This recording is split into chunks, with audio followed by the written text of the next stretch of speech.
Nesse vídeo aqui eu quero te dar um alerta a respeito do preço médio, porque eu vejo quanto o preço médio pode enganar a maioria dos investidores, uma grande parte da minha audiência, por isso eu preciso tratar desse tema. Vem comigo. Salve, salve, investidor, como é que você está? Preço médio, um belo do enganador, especialmente em face do investidor iniciante e até do intermediário, porque tem a ver com um viés cognitivo, que eu vou explicar na sequência. Mas veja só, esse aqui é um comentário que eu tirei do YouTube, de um vídeo que eu fiz a respeito de Itaúsa. Olha só o comentário. Meu preço médio em Itaúsa é de R$ 10,50. Por isso ainda estou aguardando cair mais. Nesse momento, Itaúsa está a R$ 12,91, quase R$ 13.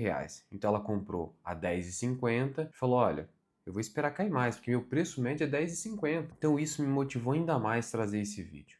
Primeiro, a gente precisa entender o que é o preço médio e para que serve. Você já parou para pensar a respeito disso? Porque no final das contas, o que fica na nossa cabeça no primeiro momento a respeito do preço médio é: olha, eu tenho que tomar cuidado para aumentar muito meu preço médio, senão meu retorno vai cair. Não é isso? Então, o problema é que o preço médio, na verdade, ele só tem uma finalidade, uma única finalidade, que é o quê? Informar a Receita Federal qual foi o seu custo médio de aquisição. E a Receita Federal nem quer saber do preço médio em si, ela quer saber do custo total, que é o preço médio multiplicado pela quantidade de ações que você tem, por exemplo. Então tem uma finalidade puramente fiscal para você traçar onde que começa o seu lucro e onde que termina. Mas o lucro para a Receita Federal, que é um lucro que se restringe apenas ao quê? A ganho de capital. Ganho de capital, ponto final. Então eu comprei a 10, vendi a 12, tive R$ 2 de lucro. Essa é a base de cálculo do imposto. Então a finalidade é fiscal. Afora isso, não tem nenhuma utilidade para você. Na verdade, pode atrasar o seu enriquecimento, inclusive, a sua liberdade financeira. Sabe por quê? Porque você acaba ficando refém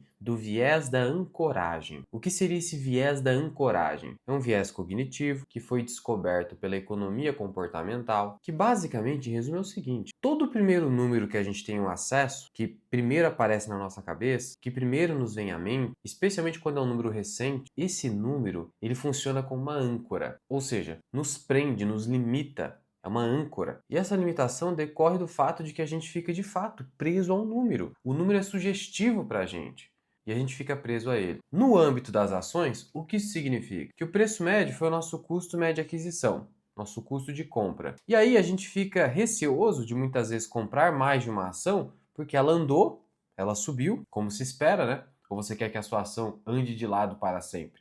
Então, como se espera de uma boa empresa, ela acabou subindo e subiu por conta de fundamentos, não subiu simplesmente por conta de especulação. E no final das contas eu fico preso ao preço médio. Eu falo, não, olha o meu preço médio, a ação subiu 50%, eu não vou comprar, porque daí eu vou pagar mais caro, meus retornos de longo prazo vão cair. Então, não é bem assim. É evidente que a gente precisa se preocupar sim com o valuation das ações. A ação está cara? Está barata? Está no preço justo? Eu tenho margem de segurança para comprar? Isso não muda. E é isso que realmente importa. Afora isso, o preço médio pode apenas te sabotar, impedindo que você aporte nas melhores empresas da bolsa, mesmo quando negociadas a preços atrativos. Então, aqui a gente pegou a Itaúsa, né?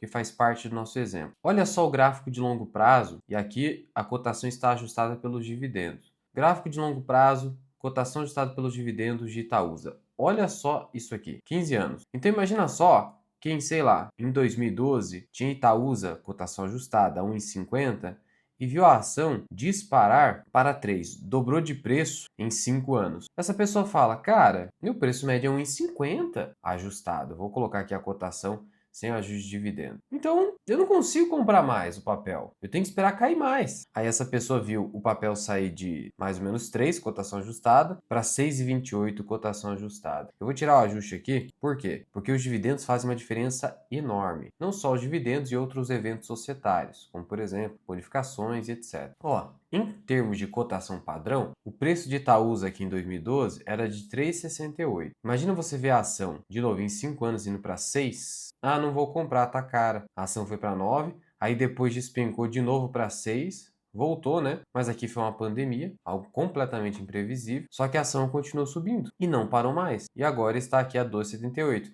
E esse aqui foi um caso de ação que subiu por conta de fundamento. Como é que você sabe disso? Cotação acompanha o lucro no longo prazo. É para ser assim. Olha só aqui em contábil. O lucro da Itaúsa, o que que ele fez? Ele foi evoluindo, ele foi evoluindo. O lucro foi para quase 17 bilhões em 2025. E aqui em 2017 estava em 8 bilhões. Então o lucro mais do que dobrou. Então fez sentido a evolução. Por conta disso, eu nunca posso olhar simplesmente para preço dissociado de fundamento. Então eu preciso saber se Itaúsa a 12,91, de acordo com a perspectiva de lucro, com base no fundamento, ela está cara ou não, a depender da taxa de desconto que eu adotar, que é o retorno exigido. O custo de capital no Brasil é alto, a gente sabe, os títulos públicos vêm remunerando muito, então você precisa exigir um retorno mais alto das ações hoje em dia. Mas com base nessas premissas, aí sim eu vou dizer, olha, a 12,90, Itaúsa vale o meu dinheiro? Mesmo que eu tenha comprado a 10, 8, 9, não interessa. E não se limita a Itaúsa. Porto Seguro, por exemplo, gráfico de longo prazo, cotação ajustada, 4,84. Hoje está mais de 50. Imagina o cara falar, não compro mais, não compro mais. E perde as ações vencedoras. Uma empresa que entregou 557% em 10 anos. 557 em 10 anos dá 20,71% ao ano, um retorno espetacular. Imagina você ficar ancorado. E a ancoragem ainda é muito mais forte quando você acaba tendo a sorte e também o mérito de comprar nesses fundos, quando há alguma crise pontual na empresa. Maravilha! Agradeça de poder comprar excelentes negócios nessas quedas. Mas, em dado momento, essas empresas vão acabar se recuperando e aí você vai parar de comprar os melhores negócios. Aí qual que é o problema disso? Eu fico impedido de comprar os melhores negócios da bolsa, porque eu estou ancorado em preços anteriores. Eu acabo, muitas vezes, diversificando de maneira inadequada, inserindo no meu portfólio de investimento ativos ruins, medíocres ou inadequados, simplesmente porque eu não quero aumentar meu preço médio, mesmo quando a ação tecnicamente está descontada, e mesmo sabedor de que esses negócios, os melhores de fato, eles não possuem tanta volatilidade. Os seus lucros não oscilam tanto assim. A gente sabe que no Brasil os lucros corporativos são uma gangorra, então sobe e desce maluco. Porque aqui é complicado de fato. Mas no meio desse caos, existem algumas empresas que possuem lucros mais previsíveis e que, no geral, esses lucros estão em ascensão, estão subindo. E nesse grupo seleto que eu preciso, sempre que o valuation estiver atrativo, buscar a compra. Senão, de novo, a ancoragem de preço médio vai fazer eu comprar ativos inadequados. E comprar ativos que muitas vezes só irão adicionar volatilidade para a minha carteira e eventualmente minha carteira ou meu psicológico não suporta essa volatilidade. Vou pegar outro caso aqui, BB Seguridade. BB Seguridade, aonde que poderia morar a sua ancoragem? Especialmente aqui, tá vendo? Pós-Covid, teve aqui uma queda forte nas ações de BB Seguridade. Elas alcançaram os R$19. Imagina quem comprou a 19 e acha que a ação está cara hoje, a 37, 38. Eu venho falando de BB Seguridade desde os 33, 32, com a ação muito barata. Sendo muito barato. Nesse momento, nem mais tanto assim. Mas veja, a pessoa que fez um aporte aqui a 20, ela vai falar, cara, eu vou pagar praticamente o dobro, R$15 a mais? Não vou fazer isso. Só que aí a pessoa está ignorando o seguinte, que na bolsa de valores, especialmente no Brasil, o retorno que eu espero das ações, ele não está ligado apenas ao ganho de capital, essa diferença, mas sim aos dividendos. Se eu foco numa estratégia de dividendos, o retorno total é o que mais importa. O dividendo é dinheiro no seu bolso, isento de imposto de renda, até R$50 mil. Eu não posso ignorar isso. E aí quando eu coloco aqui cotação ajustada, olha só isso aqui. Por que que o gráfico fica dessa forma? Como se eu tivesse comprado na verdade a 13. Porque os dividendos, eles vão fazendo com que no longo prazo, o meu custo médio de aquisição tenda a zero. Ele vai caindo. Então não se preocupe com o preço médio, especialmente com boas empresas, porque esses dividendos vão acabar anulando no longo prazo o preço médio. Há quem faça, inclusive, sabe o seguinte? Há quem, por meio de opções, por exemplo, acaba vendendo ações na alta, a fim de anular todo o lucro, especialmente se você consegue fazer isso dentro dos limites de isenção, e recomprando a ação na alta. Sabe por quê? Porque a pessoa, ela quer aumentar o preço médio dela. Por que aumentar o preço médio? Porque aumentando o preço médio, o meu lucro futuro tributável é menor. Eu faço isso? Eu não faço isso porque é uma fricção que pode não se justificar muito. Mas tem gente que faz isso para você ver como o preço médio, na verdade, só importa para fins fiscais, tributários. Outro caso, Petrobras. Petrobras é um caso muito claro. Olha só a cotação ajustada. Aqui em 2020, a cotação ajustada está em 4,60. Mas sabe quanto que era a ação ali naquele momento? R$20. Mais ou menos R$20. A ação está 40. Não vou comprar? Não estou falando que é para comprar hoje Petrobras, mas tá vendo? E não faz tanto tempo assim. As coisas podem mudar rapidamente. A maior parte do retorno é que vem em dividendos, porque O preço médio 17, 18, mas ajustado por dividendos é 4. O dividendo entregou mais retorno que o ganho de capital muitas vezes. É claro que eu preciso diferenciar a situação em que uma pessoa sortuda acumula uma grande quantidade de capital, assim, vários milhões de reais, por exemplo, seja qual for a origem do recurso, e essa pessoa com todo esse montante consegue, por sorte, comprar uma grande quantidade das melhores ações da bolsa nos crashes, tipo uma pandemia que gerou queda no mercado de 50%. Aí esse indivíduo vai lá e compra de uma vez, e aí sim o preço médio, entre aspas, para ele vai fazer muito sentido. Porque ele conseguiu fazer um grande aporte de uma vez só. E aí, eventualmente, ele até se aposentou com ações em uma grande tacada, e aí pronto. É só se aproveitar dos dividendos e aí ele não precisa mais comprar. Mas para quem está construindo patrimônio, está poupando mensalmente, anualmente, semestralmente, seja qual for a periodicidade, esse indivíduo precisa eventualmente comprar os melhores ativos da bolsa na alta. Mas o que é alta? Alta, nesse sentido que eu estou falando aqui, é quando a ação subiu do seu preço médio. Mas não tem problema, se o fundamento acompanhou. E a ação ainda pode estar barata mesmo assim. E é difícil, eu sei que é difícil. Essa âncora do preço médio é muito forte. Só que, o que a gente tem que fazer para afastar isso? Primeiro, a gente precisa tomar consciência do problema e ir tentando nos policiar a respeito disso. Sob pena de fazer o quê? Ficar buscando ativos perdedores. O mercado paga por qualidade. Você precisa entender isso aí. Não é porque uma ação está muito baratinha que é a melhor coisa do mundo. O mercado paga por qualidade. Não estou falando que o mercado é soberano, porque ele comete uma série de loucuras. Por exemplo, recentemente a IPO da SpaceX. Mas em dados momentos, o mercado ele acaba acertando. Em dados momentos, o mercado é eficiente. Você precisa saber diferenciar e entender que bons negócios, os melhores negócios, em raros momentos você vai conseguir pagar muito barato mesmo. Abaixo do seu preço médio, próximo do seu preço médio, por exemplo. Se você não conseguir se desancorar do preço médio, é melhor você comprar renda fixa do que ficar adicionando ativo ruim ou inadequado no seu portfólio. E claro, né? Tem um último exemplo aqui, que inclusive está na minha carteira de investimentos, que é a Caixa Seguridade, que eu já vi gente dizendo: Luan, você colocou um preço teto aí que não dá, nunca mais vai aportar. Então, pode até ser. Esse aqui pode ser um risco que eu estou correndo, de não comprar mais esse ativo. Mas aqui, eu não estou ancorado no preço médio. Nesse caso aqui, eu coloquei um preço teto bem acima do meu preço médio, inclusive, mas acontece que a ação não cai para esse patamar. E o preço teto é com base na taxa de desconto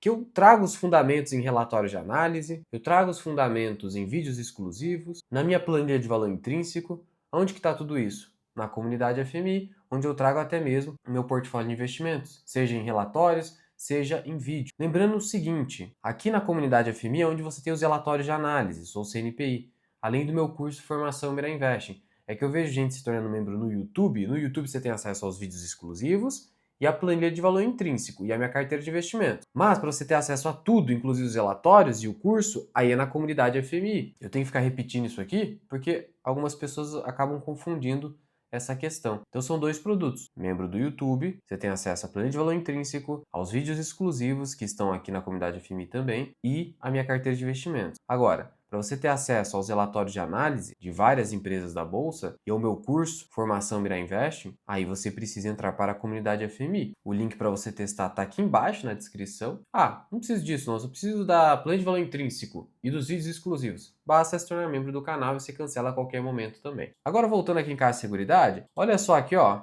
um trecho da minha carteira pessoal de investimentos. Eu já recebi mais de 37 mil reais em Caixa Seguridade, eu tenho 13 mil papéis, a um preço médio de 11,73. Meu preço teto está muito acima disso, mas a ação precisa cair, porque eu tenho outras alternativas para aporte. Se eu não tivesse essas alternativas, aí eu poderia dar uma forçada de barra, mas não vou ficar forçando. A margem de segurança é uma lição que vem desde o Benjamin Graham. O Warren Buffett não abre mão e é assim que a gente tem que agir. Ah, o papel foi para 19 quase de novo, mas tudo bem, eu comprei BB Seguridade, o preço que eu queria, e agora saltou também, a gente aguarda. E aí deixa em caixa eventualmente. É assim que você faz. E aí, o que acontece? Mais ou menos 40, 50% do meu retorno, desses 83, veio do ganho de capital. A ação subiu muito bem até então. Já 30, 35% mais ou menos veio dos dividendos. E a tendência é a gente ter o dividendo sendo responsável por 30, 40, até 50% do retorno total acionista no longo prazo. A gente vai acompanhando por aqui. Por fim, ali a gente falou de ações brasileiras. Agora imagina você ficar ancorado no preço médio numa ação americana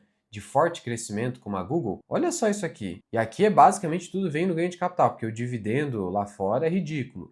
especialmente porque é tributado. Imagina, nossa, comprei Google a $30, a ação está $358, isso em pouco mais de 10 anos. Imagina ficar ancorado. Só cabe, entre aspas, ancoragem para quem fez um grande aporte, um aporte substancial. Mas mesmo essa pessoa, se você parar para pensar, se ela fez um aporte substancial numa grande queda, ou lá atrás, no futuro, ela vai aportar com recursos menores ou só com reaplicação de proventos. E aí, na hora que ela for comprar o ativo, que ela entende que está no bom momento, nem vai esticar tanto o preço médio, porque ela fez um grande aporte. E aí agora esse pequeno aporte nem estica tanto o preço médio. Então, no final das contas, cara, preço médio realmente só tem utilidade para fins fiscais. Mas, especialmente para quem está construindo patrimônio a fim de alcançar a liberdade financeira, precisa romper com essa amarra.